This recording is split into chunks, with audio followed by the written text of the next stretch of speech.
I'm Feras Qartoumy, and this is my 2008 Corvette Z06.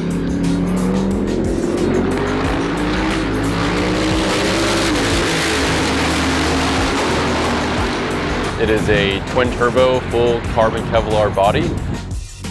Big tires, big horsepower.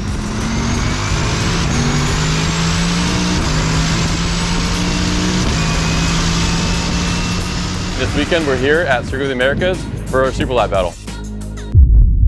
We caught up with Feras as his journey to World Time Attack Challenge began. Goals for this year are to better the car, get it ready for Sydney, set some more track records here in the US, further push along my records, and just overall bring a well-balanced, reliable car to Sydney, Australia. We asked Feras how his program comes together and what level of support he receives. Currently I do the majority of the work on the car myself. I would love to have a team. It's just very hard to get people motivated and wanting to work on the car. Unfortunately, I don't really have the budget for it, but I have a lot of great partners that help me build the car and do some small work when I really need them, engine-wise, suspension-wise, stuff like that. How long has it been, and what changes has the car seen over the years?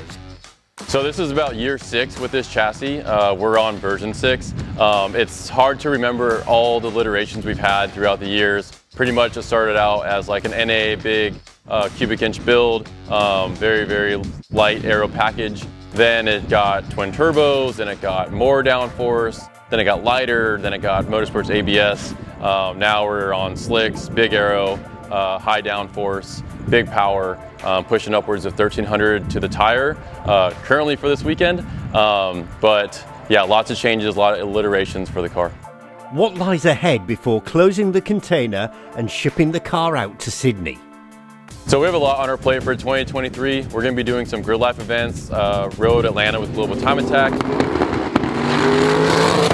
and some other local events just to get ready for Sydney, Australia. So not really just going to park it and better the car just for Sydney. We have a lot on our plate here in the US. With tough competition at World Time Attack, which aspects of your program could use more development? So some things we can better for the World Time Attack rule set on the car is data, shock pods, more sensors on the car. Also the aero really isn't as refined and developed as a lot of the higher end teams there currently. So stuff like that. Also the rule set was really built around like street tire, and now we're switching to slicks. So a lot of those teams have a lot of experience on that street tire, where I'm just entering now as a slick tire rule. So that might be a big change up. It might work in my favor, it might not, but a lot of different little small things in the rules for sure. With Super Lap Battle this weekend, how will experience at America's F1 circuit play a role come time for Sydney? So being here at Circuit of the Americas this weekend with Super Lap Battle is a really good test for us aero-wise, and it'll be really kind of similar to how our aero setup is going to be in Sydney. Turn 1 is kind of a pucker factor, so to kind of get a lot of high-speed aero turns done early in the season and developed is going to really play in our favor. I'm excited to go to Sydney. I've wanted to go to Australia for the longest time, and to be able to drive there as well is just like icing on the cake. So yeah, with all that being said, I'll see you guys in Sydney.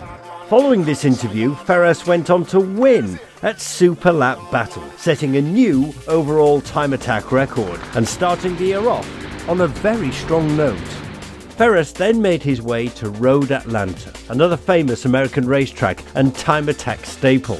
The time attack record at this track was previously set by Will Young back in 2018 with a 119.5. World Time Attack fans might recognise Will's Honda Civic from his 2017 and 2018 efforts at Sydney Motorsport Park, where he placed second in the Pro-Am class. Time Attack News met with Feras at Road Atlanta as his weekend was coming to a close.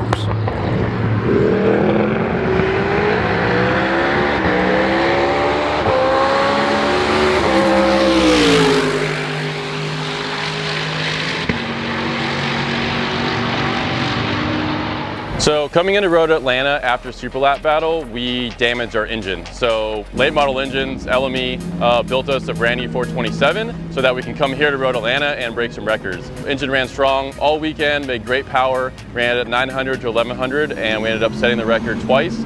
First with a 18.8 and then second with a 17.7. So car ran great, had a great weekend. Now moving forward to World Time Attack, we're going to do some refines slightly in the aero, maybe remake the front splitter, and then also some slight changes to the exhaust to help fit the rules. So moving forward, we have a couple test days with Gridlife, maybe something local, and then we load it up in a container and head to Australia.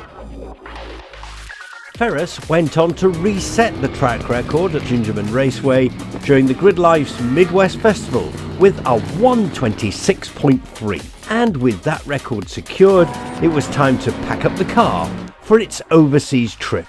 This year's World Time Attack Challenge is shaping up to be the best yet. Make sure you catch the action on September the 1st and 2nd, and tune in to Time Attack News on social media for more updates. We'll be following up with more videos of Feras and his Time Attack journeys around the world, so subscribe for more on this record breaker's journey. But most importantly, build to the best of your abilities, never compromise, and keep chasing that perfect lap.